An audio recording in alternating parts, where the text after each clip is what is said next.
자, 오늘은 우리가 삶이 힘들 때 이렇게 하세요라는 제목으로 말씀드립니다. 고향에 많이 가셨군요. 네, 많이 가신 것으로 보입니다. 자, 여러분, 우리의 삶이 어렵고 힘듭니다. 삶이 쉽지가 않습니다.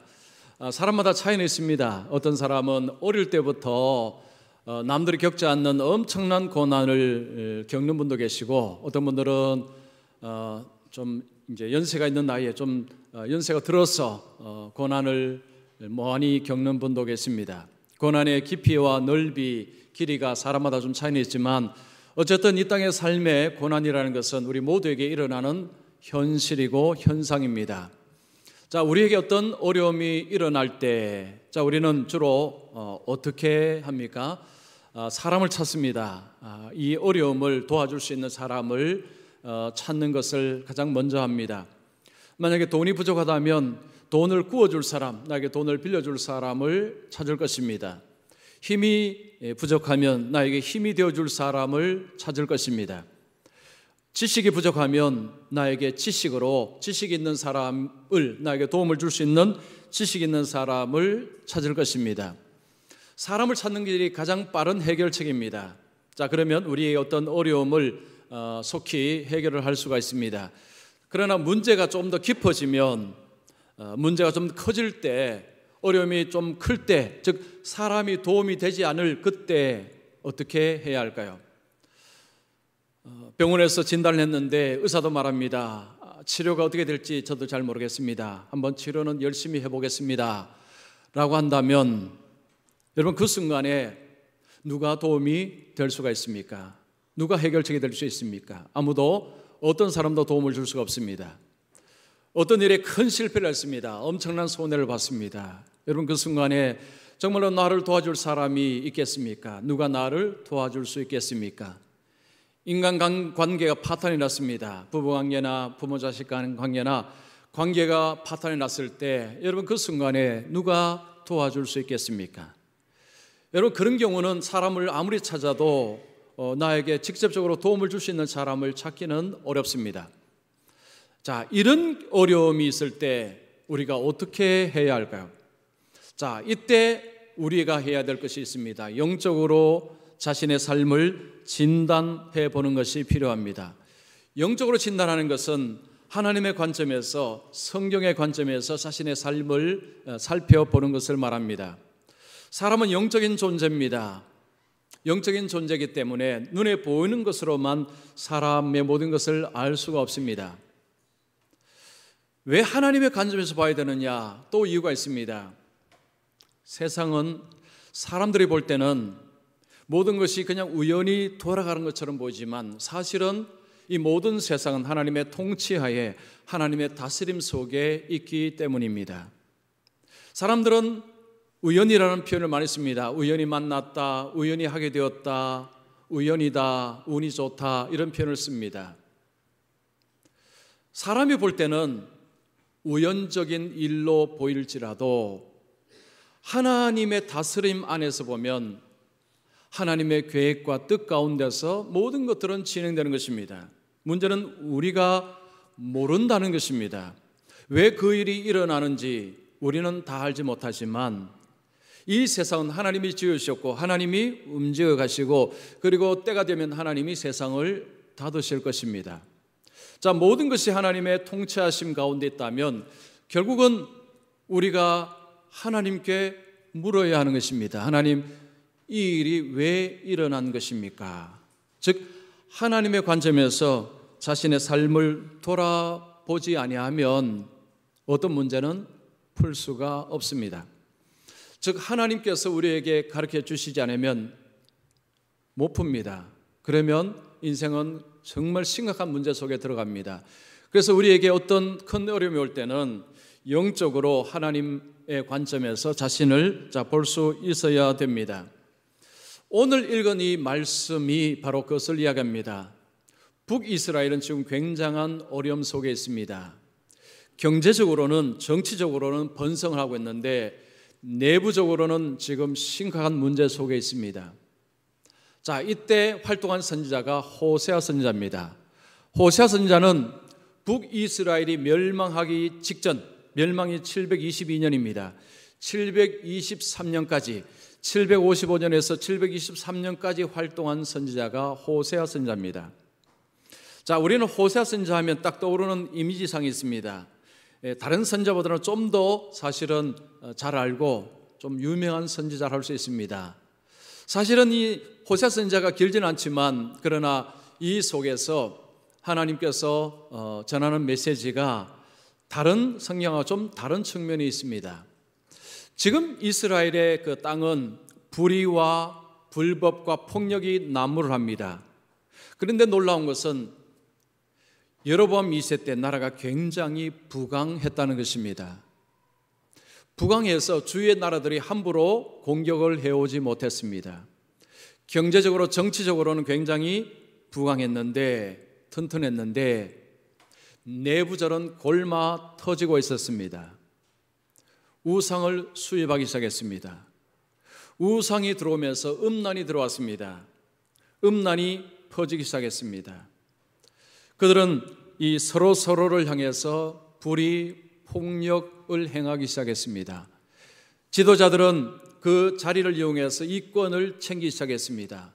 총체적인 부패, 타락이 그 속에서 일어났습니다. 겉으로는 번성했지만 속은 완전히 달랐습니다. 여러분, 지금 우리 대한민국은 경제적인 대국입니다. 바깥에 나가면 우리나라는 잘 사는 나라로 다 알고 있습니다. 우리나라를 닮고 싶어 합니다. 그래서 우리나라로 사람들이 많이 오고 있습니다. 아메리칸 드림이 이제는 코리안 드림으로 동남아시아에서는 바뀐 지 꽤 되었습니다.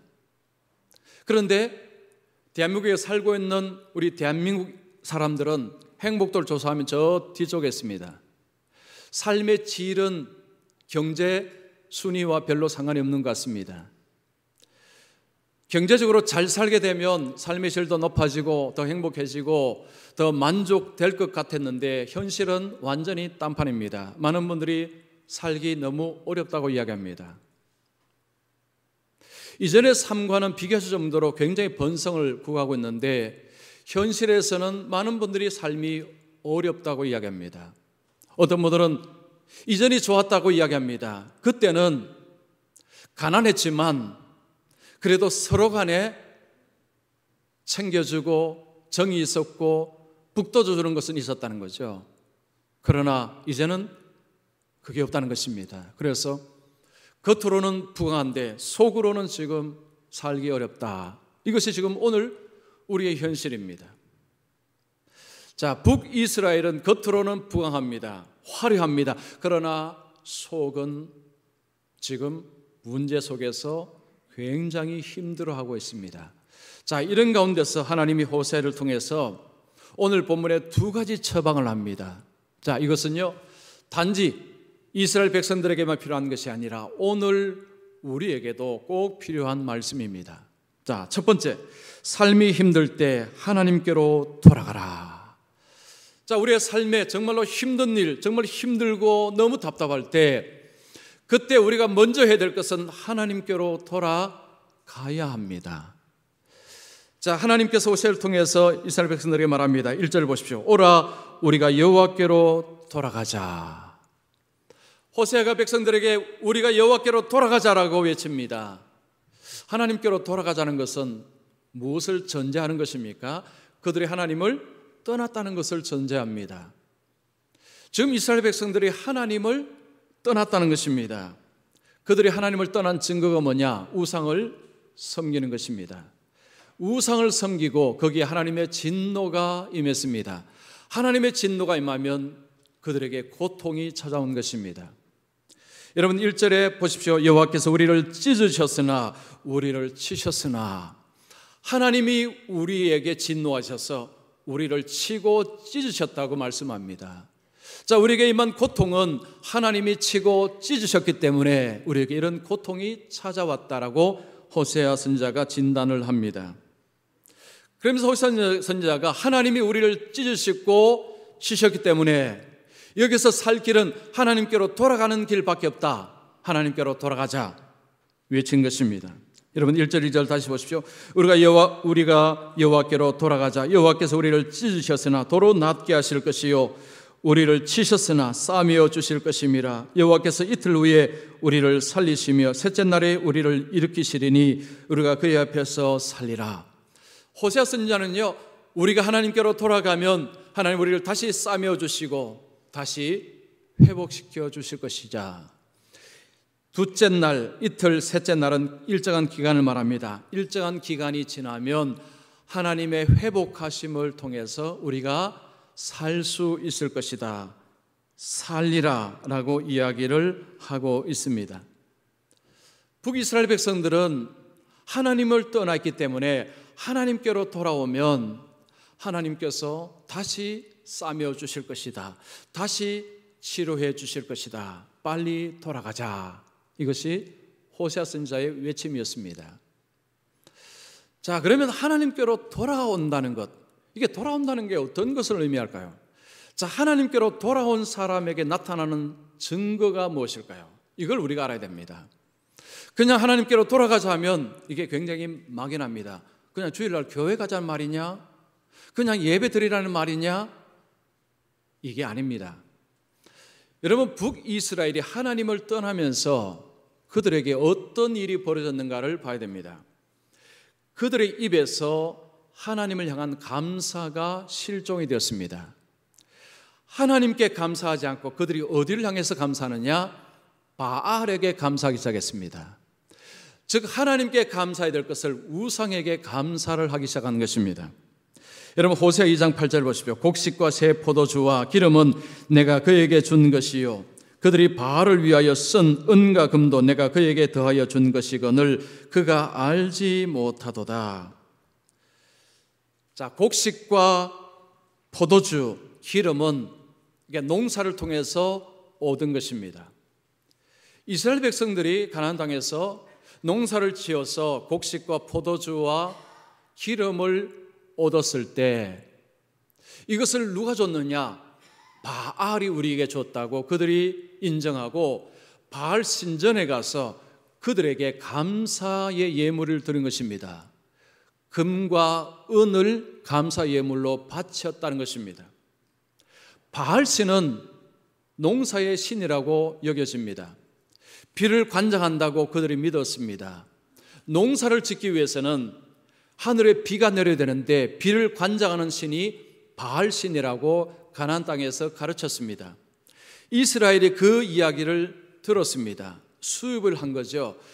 그들이 농사를 지어서 곡식을 거두고 나서 포도주를 수확하고 나서 기름을 거두고 나서 이것을 누가 줬느냐?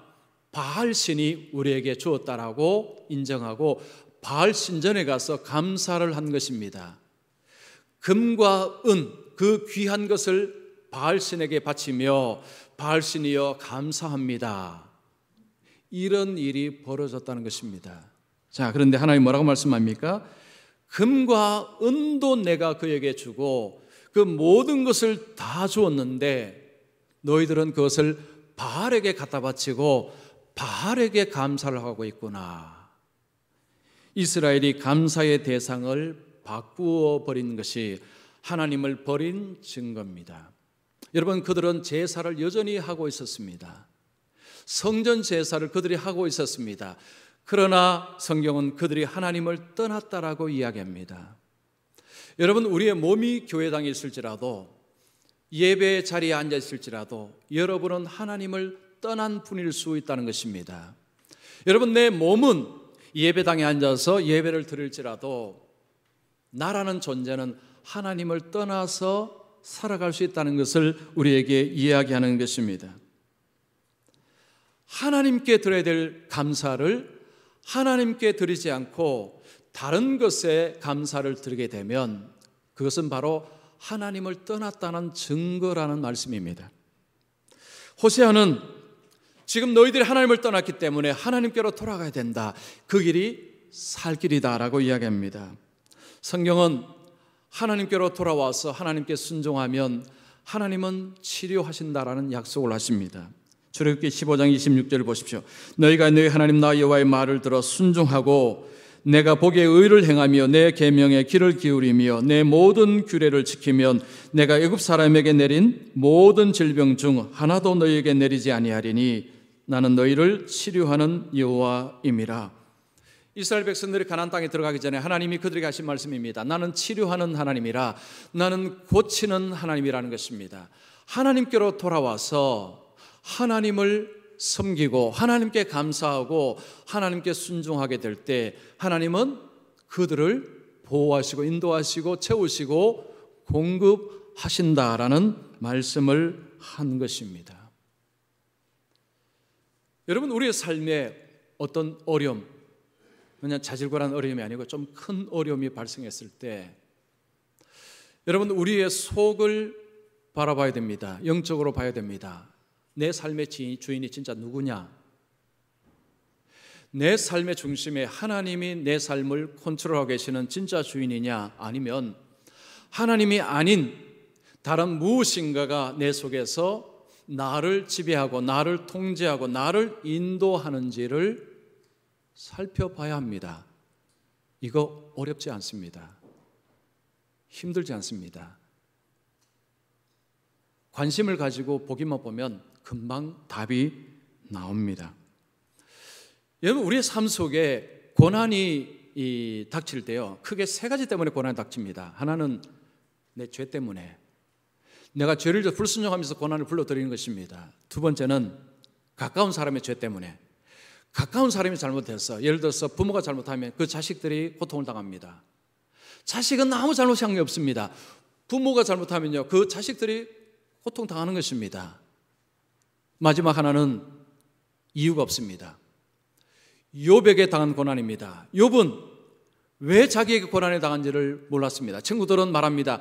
너가 무슨 죄를 지었기 때문에 너가 이런 고난을 당하는 거지 라고 할 때 욥은 아니, 나는 그런 죄를 지은 적이 없다고 했습니다. 맞았습니다. 욥에게 일어난 고난은 욥의 죄 때문이 아니었습니다. 하나님의 특별한 섭리와 계획 때문에 일어난 고난이었습니다.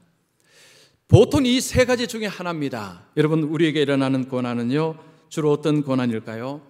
많은 고난이 우리가 불순종해서, 우리가 말씀을 따라서 행하지 않아서 당하는 고난이 사실은 거의 대부분입니다. 많습니다. 자, 우리의 삶 속에 이런 고난이 찾아왔을 때, 즉 내가 나를 진단해 볼 때요, 어렵지 않게 진단이 됩니다. 아, 이건 내가 잘못해서 이런 문제가 생겼구나. 자, 그럴 때 내 속에서 나를 내 삶의 주인 노릇한 것이 뭔가를 일단은 찾아내야 됩니다. 돈일 수 있습니다. 돈이 가란 대로 가고 서라면 서고 가지 말라 하면 안 가는 것이 돈. 돈이 내 삶을 움직이는 브레인 타워냐? 두 번째, 성공. 어떤 자리, 내가 저 자리에 올라가기 위해서 일하고 저 자리에 올라가기 위해서 애쓰고 하는 그 자리, 그 성공. 세 번째, 행복. 이 땅에서 행복입니다. 이 땅에서 행복을 위해서, 행복이 모든 것의 심판자입니다. 그 행복이라는 것이 내 삶을 이리로 가라 저리로 가라, 이쪽으로 가면 행복하지 않아, 이쪽으로 가라. 행복이라는 것이 내 중심에 앉아서 나를 오라가라 합니다. 어떤 사람에게는 자식일 수가 있습니다. 자식 때문에 삽니다. 내가 너 때문에 살지 내가 왜 살겠나. 자식이 내 마음속에 브레인입니다. 주인입니다. 내 삶을 좌지우지하고 있습니다. 자, 이럴 때 우리에게 하나님께 대한 감사가 있느냐? 없습니다. 내 삶의 주인이 하나님이 아닐 때에 하나님께 감사는 할 수가 없습니다. 그건 부자연스럽습니다. 그렇게 될 수가 없습니다. 입으로는 할 수가 있습니다. 그러나 마음으로는 절대 못합니다. 내 마음속의 주인이 하나님이 아니신데 어떻게 하나님께 감사가 되겠습니까? 여러분, 이 세상의 성공이나 물질이나 어떤 자리나 이런 것들이 내 삶의 주인 노릇하고 있으면 여러분, 그 공을 누가 차지하는 줄 아십니까? 내가 차지합니다. 그랬어요? 여러분, 혹시 대화 중에서 우리가 자기 자랑이 클 때, 과도하게 자기 자랑을 많이 하게 될 때, 그것은 뭘 의미하느냐? 하나님께 해야 될 감사를 자기에게 하고 있는 것입니다. 내 힘과 능력으로 내가 이걸 쟁취했고 이것을 얻었고 이것을 벌었고, 자기 자랑은 무슨 표현이냐면 하나님께 감사하지 않는 증거입니다. 여러분, 우리가 약했어요. 자기 자랑을 물론 우리가 할 때도 있습니다. 그러나 어느 선을 넘어서서 과도하게 자기를 드러내고 자기를 높이고 할 때는 그 속에 주인이 하나님이 아니라는 증거입니다. 여러분, 직분이 목사일지라도 교회를 60년, 70년 다니셨을지라도 입에서 자기 자신을 높인다면 그분의 마음속에는 주님이 주인이 아닌 것입니다. 우리가 하나님께 감사해야 될 것을 하나님께 감사하지 않을 때 우리에게는 징계가 오는 것입니다. 정말로 하나님이 사랑하신다면 우리에게 징계를 통해서 야, 너 그러면 안 돼 하고 깨닫도록 하십니다. 여러분, 요한계시록 3장 19절 보시죠. 물은 내가 사랑하는 자를 책망하며 징계하노니 그러므로 내가 열심을 내라 회개하라. 하나님은 하나님이 사랑하시는 자가 하나님을 떠나서 다른 것을 추구하고 사는 것을 용납하지 아니하십니다. 그래서 징계를 하신답니다. 히브리서 이런 말씀이 있습니다. 징계는 다 받는 것이거늘 너희에게 없으면 사생자여 친아들이 아니니라. 하나님을 떠나서 하나님께 감사하지 않고 그렇게 살아가는데도 아무 탈 없이 평안하다, 사생자일 수 있다는 것입니다. 하나님의 자녀가 아닐 가능성이 있다는 거죠. 하나님을 떠나서 산다면, 하나님은 정말 하나님이 사랑하신다면 놔두지 않는다는 것입니다. 징계를 통해서 우리에게 이런저런 고난을 통해서 정신 차리도록, 그래서 하나님께로 돌아와서 하나님께 감사하도록 그렇게 원하시는 것이 하나님이라는 것입니다. 어떤 분이 이런 재미있는 이 조사를 했습니다. 미국에서 교회를 다니다가 다니지 않는 사람들을 이제 역추적해서 설문조사를 했습니다. 왜 교회를 다니는 분들이 교회를 점점 멀리 하게 될까? 미국에는요 1년에 2번 교회 다니는 분들이 꽤 많습니다. 크리스마스, 부활절. 그때는 꼭 교회를 찾는 분들이 많아요. 평소에는 교회를 가지 않습니다. 교회를 다니다가요 점점 이제 식는 거죠. 왜 이런 일이 일어났을까? 여러 가지 요인이 있습니다. 그 중에 하나가 재밌는 요인이 뭐냐니까 여성들의 수입이 높아지면서 교회를 가는 발걸음이 점점 멀어지는 것하고 상당히 상관관계가 있다라는 것을 이제 책에서 막 이야기했습니다. 영국의 역사학자 브라운이라는 사람이 전 세계적으로 이렇게 이제 종교를 연구를 하는데 보니까 각 나라마다 가정이 교회를 나갈 때에 그 역할을 하는 사람이 누구냐면 거의 어머니들이었다고 합니다. 어머니. 여러분, 우리나라 교회 역사다 보면요, 어머니가 예수 믿고 남편 전도하고 자식들 교회를 데려가고 이 참 많습니다. 우리 교회도 그런 분들 계시죠. 그래서 우리나라뿐만 아니고 이게 전 세계적으로 어머니들에 의해서 남편과 자녀들이 교회로 나오는 그런 게 거의 보편적이라고 합니다. 그런데 이제 이 어머니들이 발걸음이 점점 교회로부터 멀어지고 있다는 거죠. 근데 그 이유가 뭐냐니까 그 어머니들이 일을 하면서 수입이 많아지면서 그런 현상이 벌어지고 있다는 것입니다. 여러분, 덴마크나 스웨덴은요 경제 부국입니다. 이전에는요 거기도 사람들이 많이 교회를 갔는데 지금은 세계적으로 가장 교회를 가지 않은 민족이 그 나라가 스웨덴, 덴마크입니다. 그런데 스웨덴, 덴마크를 추적해 보니까요 거기는 여성들이 왕성하게 일을 하고 수입이 상당하더랍니다. 그리고 미국도 60년대하고 이제 비교를 했는데 60년대는 그 어머니들이 여성들이 수입을 해서 가정을 이렇게 세워가는 데 있어서 의존도가 한 11% 정도였는데 지금은 40%를 넘어섰다는 거죠. 제가 볼 때 40% 훨씬 넘습니다. 제가 미국에서 살 때 보면요 일하지 않는 여성은 거의 본 적이 없습니다. 거의 일합니다. 즉 여성의 수입이 이제 계속해서 높아지는 가운데서 교회를 가는 발걸음이, 이전엔 교회를 갔는데 교회를 안 가고 어디로 가느냐 하면 쇼핑센터로 가더랍니다. 자, 수입이 많아지니까 교회를 안 가고 이제 쇼핑센터로 가는 거죠. 그 신경학자들이 연구를 했는데요, 쇼핑을 해서 얻는 쾌감하고 종교 생활에서 얻는 쾌감이 상당히 비슷하더라. 요즘은 참 별 조사가 다 있습니다. 요즘 내 단청 촬영료 엄청나게 많이 합니다. 하는데 내가 원하는 것을 딱 구입했을 때 그 쾌감, 그 기쁨 아시죠? 모르십니까? 저는 압니다. 그 쾌감이 교회에서 예배하고 할 때 하고요. 그 쾌감의 강도가 상당히 유사하다는 것입니다. 자, 이건 뭘 의미하죠? 자, 돈이 생기면 교회 가서 예배를 드리는 것보다도 쇼핑 가서 뭘 사면 어차피 쾌감의 강도는 비슷합니다.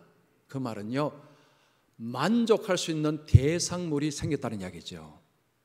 이전에는 주머니에 돈이 없을 때는요, 그걸 못했기 때문에 그냥 여기서 만족을 누렸다면 주머니에 돈이 생기니까 만족의 대상이 더 늘어나 버린 것입니다. 그 중에 하나가 소비. 여러분, 쇼핑 중독이 왜 생겼을까요? 그 물건을 사면 쾌감이 생기기 때문에. 자, 하나님께서 우리에게 많은 것을 주셨을 때는 그래, 그 가서 좋은 거 사고 그냥 교회를 떠나라 하고 주신 것은 분명히 아닐 것입니다. 성경에는 하나님이 우리에게 많은 것을 왜 주셨는가 이유를 분명히 이야기합니다. 여러분, 고린도후서 9장 1절 말씀, 자 11절 말씀, 자 우리 같이 한번 읽습니다. 시작. 너희가 모든 일에 넉넉하여 너그럽게 연보를 하면 그들이 우리로 말미암아 하나님께 감사하게 하는 것이라. 여기 보시면 넉넉하고 너그럽게 연보를 해서 하나님께 감사를 하게 하는 것이라. 자, 하나님이 우리에게 넉넉하게 하시고 우리로 하여금 많은 것을 주셨을 때는요, 하나님께 감사하도록 하기 위함이라는 것이 성경의 말씀입니다. 즉, 하나님이 우리에게 많은 것을 주셨을 때는 하나님이 이렇게 주셔서 정말로 감사하다, 하나님 감사합니다 라고 해야 되는데, 이게 이제 그렇게 안 되고요. 딱 되니까 입마에 포개 딱 되니까 이제 내가 저 쇼핑센터에 가서 저걸 사야지 하고 거기 가서 기쁨을 누리더라는 것입니다. 하나님께 감사하지 않고 이제는 아이고 뭐 교회 가봐야 뭐 자꾸 오라 가라 하고 힘들기도 하니까 뭐 그거 가지 말고 그냥 다른 대체물로 만족을 느끼고 쾌감을 느끼는 쪽으로 가버린다는 거죠. 이것이 지금 북이스라엘의 현상이고 오늘날 우리의 현상입니다. 하나님께서 우리에게 주셨을 때 그것을 가지고 하나님께 감사하지 아니하고 우리 자신의 공을 우리가 빼앗고 감사를 다른 데로 돌릴 때에 하나님이 사랑하신다면 징계하십니다. 즉 고난이 찾아온다는 것입니다. 여러분, 요즘 삶이 좀 힘드십니까? 많이 힘드십니까? 진단해 보십시오. 내 중심에 하나님이 계시는가? 아니면 다른 무엇이 내 삶의 중심에서 나를 혹시 움직이고 있지 않습니까? 여러분, 하나님께 감사하고 계십니까? 그 주신 것이 하나님께 주신 것을 알고 감사하고 계십니까? 아니면 내가 이걸 얼마나 잘 먹고 잘 살 것인가? 이거 고민하십니까? 이거 생각하라는 거죠. 우리에게 어려운 일이 닥칠 때 하나님께로 돌아가라는 것이 성경의 요구입니다. 자, 두 번째는 삶이 힘들 때 하나님을 알기 위해 힘쓰라. 자, 하나님께로 돌아가자. 그리고 두 번째 이야기입니다. 하나님을 알자. 자, 3절에 보시면 그러므로 우리가 여호와를 알자. 힘써 여호와를 알자. 여기 중요한 표현은요, 힘써라는 것입니다. 하나님을 열심히 공부하자는 것입니다. 호세아는요, 백성들에게 우리가 하나님께로 돌아가서 하나님을 열심히 공부하자. 그냥 대충이 아니고 열심히 공부하자는 것입니다. 여러분, 하나님 공부하십니까? 열심히 공부하십니까? 열심히 공부해야 합니다. 왜냐하면 3절에 그 답이 있어요. 3절. 자, 3절 보시면 그러므로, 자, 쭉 뒤에 보시면 그의 나타나심은 새벽 빛같이 어김없나니 비와 같이 땅을 적시는 늦은 비와 같이 우리에게 임하시리라. 자, 하나님이 우리에게 임하실 때 이른 비와 늦은 비 같이 우리에게 임하시기 때문이다. 이른 비와 늦은 비는 농사를 지을 때는 없어서는 안 되는 것입니다. 이른 비가 있어야 파종을 할 수 있습니다. 늦은 비가 있어야 알곡이 여물 수가 있습니다. 하나님은 우리에게 이른 비와 늦은 비 같이 임하신다. 이 표현은 하나님은 우리의 삶에 꼭 필요한 것들을 채워주시는 하나님으로 우리에게 임하신다는 것입니다. 쉽게 말하면 하나님은 우리에게 복 주시기 위해서 우리에게 임하신다. 그래서 하나님을 힘써 공부하자. 하나님을 알면 알수록 어떻다는 것입니까? 복 받는다는 이야기예요. 복 받는다는 이야기입니다. 그런데 이스라엘은요, 그 복 주신 하나님을 발로 뻥 차버렸습니다. 호세아 4장 6절 보십시오. 내 백성이 지식이 없으므로 망하는도다. 이 무슨 지식일까요? 하나님을 아는 지식이 없어서 망하고 있다는 것입니다. 그들이 하나님을 아는 지식이 있다면 삶은 흥할 것인데 지금 망해가고 있다는 것입니다. 자, 그들이 하나님을 알지 못한다는 증거가 뭐냐? 앞에서는 감사라 그랬죠. 여기서는 사랑이라고 이야기합니다. 사랑.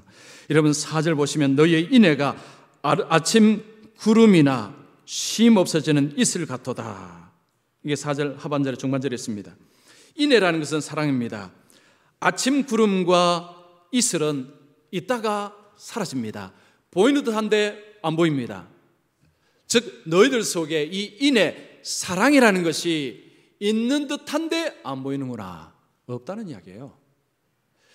북이스라엘 사람들에게 그 사랑이 없다는 것이 무슨 사랑입니까? 하나님을 향한 사랑도 없고 서로 간의 사랑도 없습니다. 그래서 뭐가 지금 충만하냐? 불의와 폭력이 충만하다는 것입니다. 자, 하나님께서 하나님의 백성들에게 요구하시는 것은 하나님을 사랑하고 이웃을 사랑하는 것입니다. 이 말은요, 하나님을 알면, 하나님을 아는 지식이 있으면 하나님을 사랑하고 이웃을 사랑한다는 것입니다. 여러분 교회를 40년, 50년 다니시고 직분이 무엇일지라도 사랑이 없으면 하나님을 모른다는 증거라는 것입니다. 예배 아무리 오래 나오셔도 이웃을 사랑하지도 않습니다. 하나님을 사랑하는 모습이 안 보입니다. 그러면요, 가짜라는 이야기입니다. 가짜. 하나님을 모르는 사람이라는 것입니다. 목사일지라도, 그 사람이 목사일지라도 하나님 모르는 목사라는 것입니다. 요한일서 4장 20절 보십시오. 누구든지 하나님을 사랑하느라 하고 그 형제를 미워하면 이는 거짓말하는 자니 보는 바 그 형제를 사랑하지 아니하는 자는 보지 못하는 바 하나님을 사랑할 수 없느니라. 자, 하나님을 사랑한다고 하면서 형제를 사랑하지 않으면 그 하나님 사랑은 가짜라는 것입니다. 정말로 하나님을 사랑하면 주위에 보이는 형제를 사랑한다는 것입니다. 여러분 북이스라엘은요, 번제도 드리고 제물도 드리고 제사 다 드렸습니다. 그런데 지금 하나님이 그 말씀합니다. 너희들이 나를 모르는구나. 우리가 예배를 드리고 여러분 봉사를 하고 하실 수 있습니다. 그런데 하나님을 모르고 하실 수 있다는 것입니다. 아무리 자신은 안다고 하지만 증거가 있습니다. 증거가 있어요. 그 증거 뭐냐면 주위의 사람들을 어떻게 대하느냐. 이것이 증거물입니다. 여러분 직분이 뭐고요? 교회 연수가 뭐냐? 이거 중요하지 않습니다. 나 주위에 있는 사람들에게 어떻게 대하는가를 보면 그분이 하나님을 어떻게 사랑하는지 알 수 있습니다. 지금 호세아 선지자가 우리에게 바로 그것을 이야기하는 것입니다. 6절을 보십시오. 나는 인내를 원하고 제사를 원하지 아니하며 번제보다 하나님을 아는 것을 원하노라. 그들은 번제, 제사 잘 드렸습니다. 그러나 하나님은 나는 인내를 원한다고 했습니다. 번제 하지 말라는 이야기 아닙니다. 우리가 예배 드려야 됩니다. 여러분 봉사해야 됩니다. 그런데 하나님을 사랑하고 이웃을 사랑함이 없는 가운데서 봉사하고 섬김은 아무것도 아닐 수 있다는 것입니다. 죽정일 수 있다는 거죠. 지금 그것을 이야기하는 것입니다. 우리가 우리의 신앙생활이 겉으로는요, 예배에 참석 잘하고 겉은 예수 잘 믿는 것처럼 보일지라도 삶 속에서 주위에 있는 사람들에게 별로 관심도 없고 함부로 막대하고 불의를 행하고 한다면 그분은 하나님을 모르는 분이라는 것입니다. 예배는 죽정일 뿐입니다. 껍데기일 뿐입니다. 자, 하나님께서 백성들에게 원하시는 것은 나는 인내를 원한다고 했습니다. 사랑을 원한다는 거죠. 자, 그럴 때에 사람들은 질문합니다. 하나님, 아니 자꾸 사랑하는데 하나님은 우리를 얼마나 사랑하십니까? 여러분 로마서 5장 8절 보십시오. 우리가 아직 죄인 되었을 때 그리스도께서 우리를 위하여 죽으심으로 하나님께서 우리에 대한 그의 자기의 사랑을 확정하셨느니라. 이 말씀은 하나님의 사랑을 말로 설명하는 것입니다. 하나님은요 마음으로만 사랑하는 분이 아닙니다. 경상도 사람은 그거 꼭 말로 해야 되나? 내 마음. 근데 말 안 하고 행동 안 하면 어찌 알지요? 저도 경상도 사람이지만, 근데 하나님은요, 내가 마음으로 사랑한다. 너 알지? 이런 하나님이 아니라는 거죠. 말로 충분히 표현하시고 그리고 행동으로 충분히 표현하시는 것이 바로 로마서 5장 8절입니다. 자, 이 사랑을 입은 사람들이 어찌 하나님을 사랑하지 않을 수 있습니까? 여러분, 이 사랑을 안다면 어찌 하나님을 사랑하지 않고 배길 수가 있습니까? 여러분, 부모가 그 자녀를 희생하며 섬기고 그 사랑할 때 정신 있는 자녀라면 어찌 그 부모를 사랑하지 않을 수 있습니까? 어떤 서기관이 예수님께 와서 예수님 가장 큰 계명이 무엇입니까? 물을 때 두 가지 하겠죠. 하나님 사랑, 이웃 사랑. 두 가지가 가장 중요한 계명이다. 구약과 신약을 통해서 하나님이 주시는 말씀입니다. 여러분, 우리의 삶이요 정말로 예수를 잘 믿고 싶다면 열심히 해야 될 게 뭐냐면 주위의 사람들을 관심을 가지고 사랑하는 것입니다. 여러분, 부모가 자녀들에게 가장 원하는 게 뭘까요? 정말 부모를 공경한다면 그저 형제 간에 서로 간에 우애 있게 지낼 때 여러분 부모가 가장 기뻐하는 것 아닙니까? 옛날 이야기 하나 해드릴까요? 하나 해드리겠습니다. 형제가 살고 있었습니다. 형은 결혼을 해서 처자식이 있었습니다. 그러나 동생은 결혼을 못해서 혼자 살고 있었습니다. 두 형제는 농사를 지으며 똑같이 갈랐습니다. 똑같이 갈라서 형 창고, 동생 창고에 똑같이 넣었습니다. 어느 날 동생이 생각해 보니까 이건 불공평하다. 나는 내 혼자 먹는데 형은 지금 처자식이 있는데 어떻게 이걸 똑같이 나눌 수 있느냐? 이건 안 된다 하고 동생이 형 창고에다가 조금씩 곡식을 옮기기 시작합니다. 형 창고에 이제 계속해서 옮기는 거죠. 근데 형이 또 생각합니다. 이건 불공평하다. 이거 똑같이 나누면 안 된다. 나는 나중에 노후에 자식이 나를 복양하지만 내 동생은 자식이 없다. 누가 내 동생을 보호할 것이냐? 내 동생에게 좀 더 재물이 필요하다. 그래서 형은 형 창고에, 자기 창고에서 동생에게 자꾸 조금씩 갖다 주는 것입니다. 자, 그런데 어느 날 형과 동생이 자기 창고를 보면서 야, 이상하다. 아니, 내가 갖다 줬는데 왜 똑같지? 분명히 갖다 줬는데 자기 창고는 여전히 똑같습니다. 줄지 않습니다. 어느 날 형이 이제 자기 창고에서 곡식을 동생 창고로 옮기려고 나왔고 동생도 나왔습니다. 서로가 딱 지고 가는데 중간에서 탁 만났습니다. 만나서 서로 보고 웃습니다. 바로 너 때문이구나. 형 때문이구나. 여러분, 그 모습을 부모가 살아서 본다면요 얼마나 기쁘겠습니까? 똑같습니다. 똑같아요. 하나님을 사랑한다면 주위에 있는 사람들을 사랑하라는 것이 하나님 아버지의 명령입니다. 교회 성장연구소에서 사람들에게 설문조사했습니다. 여러분이 타도시에 가서 교회를 찾는다면 어떤 교회를 찾겠습니까? 첫 번째 대답, 사랑과 관심이 있는 교회. 그게 대답이 제일 많았습니다. 교회를 결정할 때 보통 이제 설교로 많이 결정을 하시죠. 목사님 설교가 어떤가. 근데 설교는 좋은데 가니까 서로 욕하고 싸우고 갈등하고 막 싸웁니다. 그러면 그 교회 가시겠습니까? 못 가죠. 누가 가겠습니까? 여러분, 싸우는 교회 누가 가겠습니까?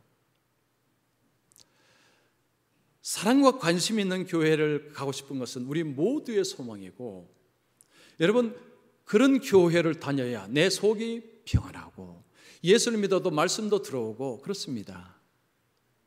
그런데요, 안타깝게도 여러분, 현실의 교회는 너무 많이 싸웁니다.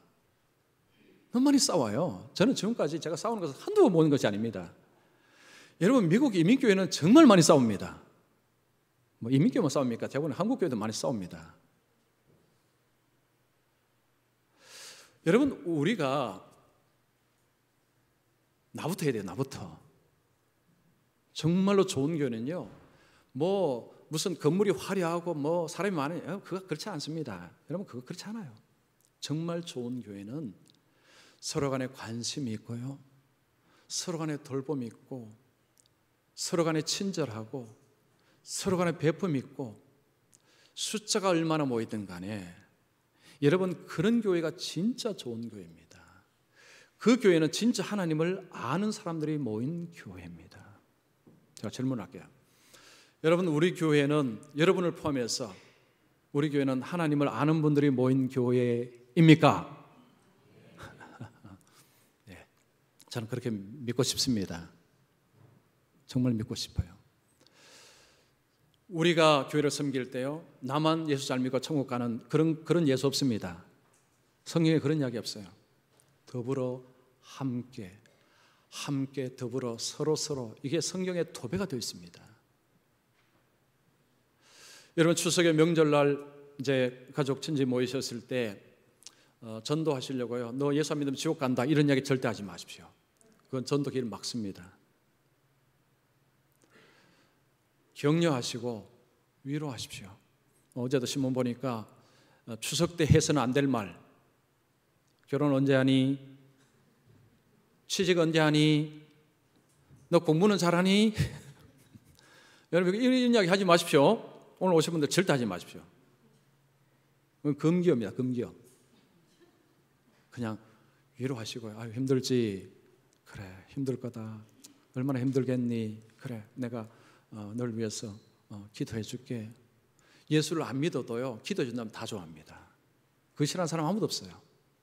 그래서 여러분, 교회 안에서나 우리가 어디에서든 간에요, 정말로 하나님을 안다면 다른 사람에게 친절하셔야 되고 관심을 가지셔야 되고 도우셔야 됩니다. 그럴 때 그 하나님을 아는 교회 공동체가, 그리고 그 가정이든 어디든 여러분 어떻게 될까요? 거기가 천국입니다. 천국. 진짜 천국이지만요, 이 땅에서 그 천국의 맛을 엄청나게 보는 것입니다. 그래서 우리의 삶에 어려움과 환난이 찾아오면 결국은 답은요, 하나님께 있습니다. 하나님께로 돌아가셔야 되고 하나님 공부하셔야 돼요. 자, 그래서 감사를 회복해야 되고 사랑을 회복해야 됩니다. 이 두 가지가 없으면요, 교회가 교회가 아닙니다. 가정이 가정이 아니에요. 그래서 오늘 오신 분들은요, 이 두 가지를 꼭 기억하시고, 혹시 삶의 어려움이 있다면 하나님께로 빨리 돌아오시고 감사하시고, 그리고 하나님을 열심히 공부하시고 주위를 잘 돌아보셔서 우리 하나님을 아시는 분으로 하나님을 섬기고, 그래서 우리 하나님 앞에 기쁨을 드리고 하나님께 영광이 되는 삶을 살아가시기를 축원합니다. 기도하겠습니다.